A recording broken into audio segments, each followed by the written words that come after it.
Selamat malam teman-teman semua dan juga untuk dosen dari kelas kesehatan mental, kami dari kelompok 3 akan mempresentasikan hasil dari tugas kelompok kami dengan judul analisa masalah kesehatan mental di masa pandemi COVID-19. Untuk anggota kelompok kami, kita ada 10 orang dari Amabel, Miranda, Jenny, Angel Franklin, Angelina Chandra, Arverdi Jonata, saya sendiri, Angeli Kitaro, Yoni, Rizky, dan juga Satria. Untuk hari ini ada teman kami yang berhalangan yaitu Miranda, Rizky, dan juga Satria yang tidak melakukan atau tidak join dalam presentasi kami hari ini. Jadi kami dan teman-teman akan menggantikan mereka di bagian mereka masing-masing. Kita mulai dari analisa masalah. Untuk analisa masalah, pandemi COVID-19 adalah peristiwa menyebarnya penyakit coronavirus di tahun 2019 di seluruh dunia. Para warga dituntut untuk terus menggunakan masker dan rajin cuci tangan jika berada di luar rumah.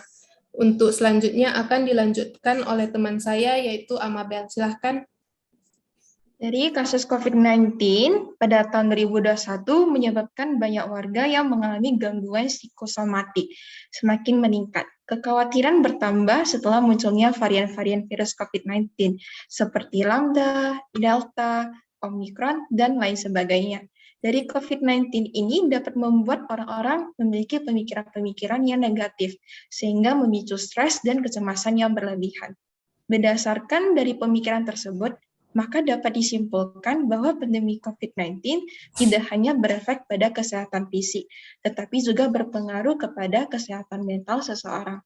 Dari berbagai permasalahan yang terjadi karena COVID-19, ini dinilai menjadi sumber stres baru bagi masyarakat. Stres tersebut merupakan langkah awal munculnya gangguan kecemasan atau biasanya disebut dengan anxiety disorder. Nah, slide selanjutnya nanti akan dijelaskan oleh teman saya, Jenny. Kaitan hasil masalah, pandemi COVID-19 menjangkau hampir di seluruh negara di dunia, termasuk Indonesia. Tentunya tidak boleh diremehkan, karena tidak hanya menyebabkan gejala dan penyakit fisik, tapi juga berdampak pada aspek psikologi dan spiritual. Melalui hasil analisa tersebut, menunjukkan bahwa faktor kepribadian memegang peranan besar dalam bagaimana seseorang merespon pandemi ini. Terlepas dari segala dampak negatif terkait pandemi COVID-19 ini, kita dapat melakukan berbagai hal untuk tetap dapat menjaga kesehatan fisik dan mental. Selanjutnya dilanjutkan oleh teman sekelompok saya. Model penanganan. Seperti selalu berpikir baik-baik sebelum bertindak. Apakah tindakan ini akan membuat situasi lebih baik atau lebih buruk? Misalnya, apakah dengan bergabung dan membaca berita-berita itu akan membuat saya lebih sejahtera? Yang kedua, sisihkan waktu di rumah untuk meningkatkan relasi dengan Tuhan, agar kita bisa melihat pandemi ini dengan perspektif yang benar, sehingga kita akan lebih tenang dan imunitas kita juga akan lebih baik. Selanjutnya akan dilanjutkan oleh Angelina Chandra. Yang ketiga, menjaga kesehatan rumah dan diri sendiri seperti mencuci tangan, membersihkan rumah, dan tidak menerima tamu yang berasal dari luar rumah atau orang lain. Kesimpulan, penyebaran pandemi COVID-19 secara cepat dan luas mengakibatkan perubahan signifikan pada segala aspek kehidupan masyarakat di seluruh dunia yang menimbulkan rasa ketakutan, kecemasan, dan kepanikan. Selanjutnya akan dijelaskan oleh Yoni.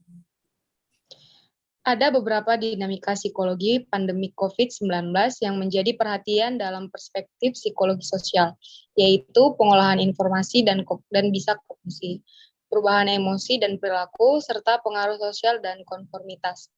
Dinamika psikologi itu tidak terlepas dari interaksi antara karakteristik personal, kepribadian, nilai, dan pengetahuan, situasi, budaya, norma, dan agama, dan kebijakan pemerintah dalam menangani pandemi COVID-19.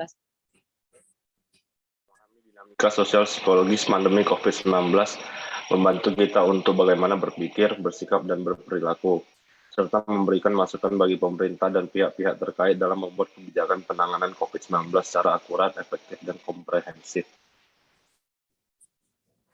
Berikut hasil presentasi dari kelompok kami, kelompok 3 yang membahas analisa masalah kesehatan mental di masa pandemi COVID-19. Apabila ada kesalahan kata-kata yang disengaja maupun tidak disengaja, kami mohon maaf dan terima kasih atas waktunya. Untuk teman-teman semua yang sudah hadir dan melakukan presentasi ini, dan juga kepada Bapak dosen kami, dan juga teman-teman yang sudah berkontribusi dalam sesi kita malam ini. Terima kasih dan selamat malam.